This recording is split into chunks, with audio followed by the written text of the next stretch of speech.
Ifaara jechuudha.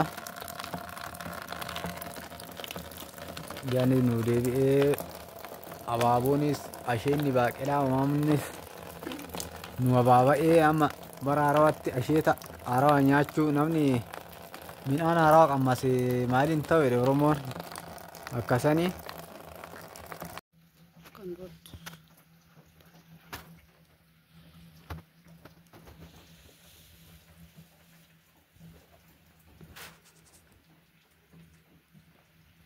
Jira jirtu isin jedha.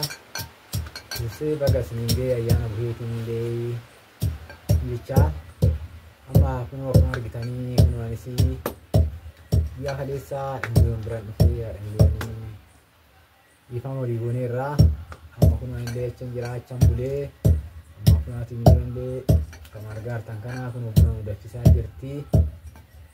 Daabboon kunoo kan argitanii daabboon kan buhee jechuudha.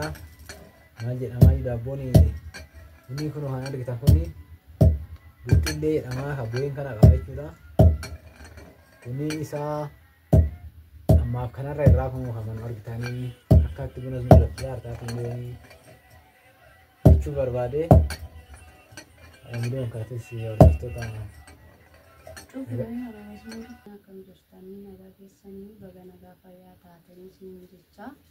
Gaarree ayyaana hoggaati akkuma beekamu koota isin jechuu fi waan biraati fi miti.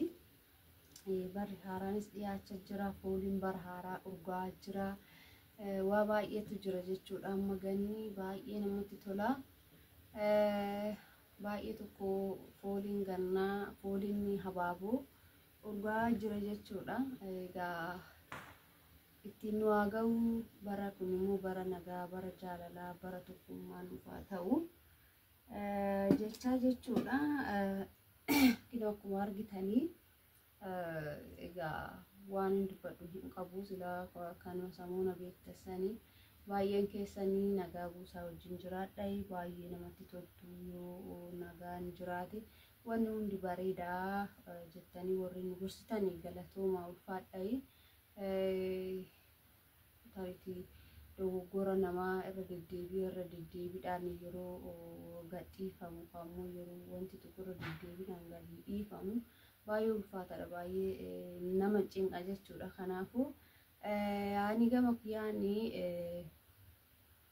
dhiiseen jira jechuudha. Maaliif amma barri haaraanis dhufaa jira, waa hedduutu dhufaa jira, foolii gaarii dhufaa jira, qilleensa haarawaa dhufaa jira.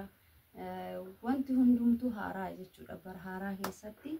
Kanaafuu egaa akkuma argitan abbaan miliyoon kaleessa dhufee kaleessa erga dhufee ayyaana jedheetuma asumatti hafee garuu ani hafillee hin jenneeni mana isaa duraati hin hafe jechuudha. Kanaafuu warreen dhiisii naan jettanii galatoomaa ulfaadhaa isin jedha. Egaa wanti godhan wanti haaraan wanti nuti raawwachaa jirru hin jiru.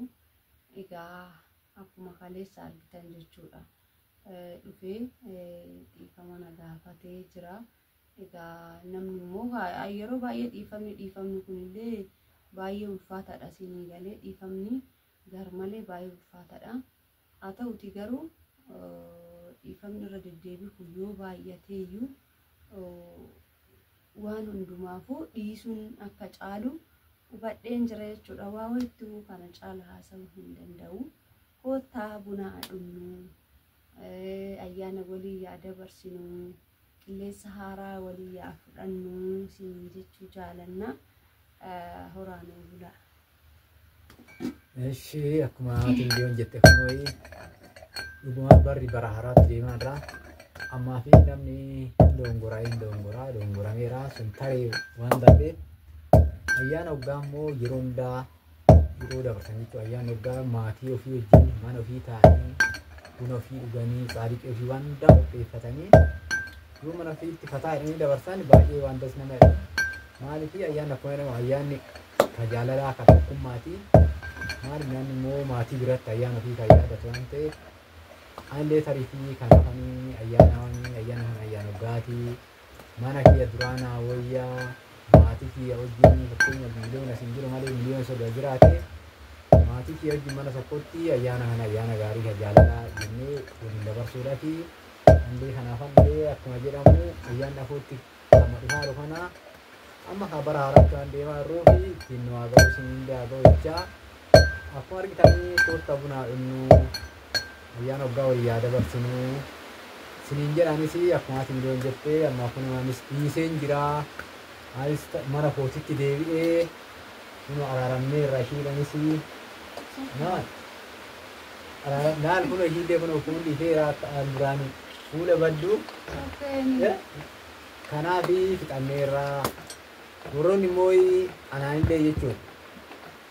Manni lammataa waa siif hin godhu mana duraatti si wayyaa waan hundaa mana duraatti dabarsitee gaaris badaas mana duraatti waan dabarsiteef manni lammataa waa siif fayyadu maatii kee ilaalii miliyoon fa'aa ilaalati mana keessatti illee warroonni naan jettan guddaa galatooma isin jedha. Garuu immoo namoonni gariin immoo naara bitanii jirti. Maaliif akkuma namoonni kuwwan na gorsitanii baay'ee naaf fudhaa ture. Maali garuu arrabni immoo buukaan arrabni waa san itti jabaatu jechuudha malee karaarraa nama deebisuu miti. Kanaaf illee guddoona isin haa kennu jedha. Maafi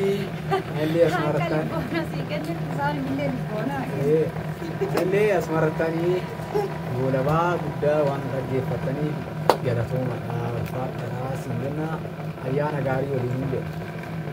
Koottaa buna isaa dhuguu daakuu isaa nyaannu waliyyaa dabarsinuu siin jedha. Waan illee araaruu jira illee saalaa kanallee itti mul'isu ta'e. Akkam ta'e.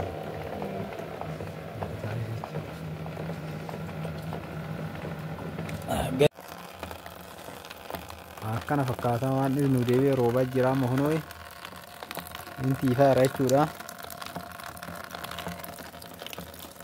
Yaani nu deebi'ee abaaboonis asheenni baaqelaa uumamnis nu abaaba'ee amma bara haarawatti asheeta haarawaa nyaachuu namni midhaan haarawaa qammase maaliin ta'u jedhe Oromoon akkasanii.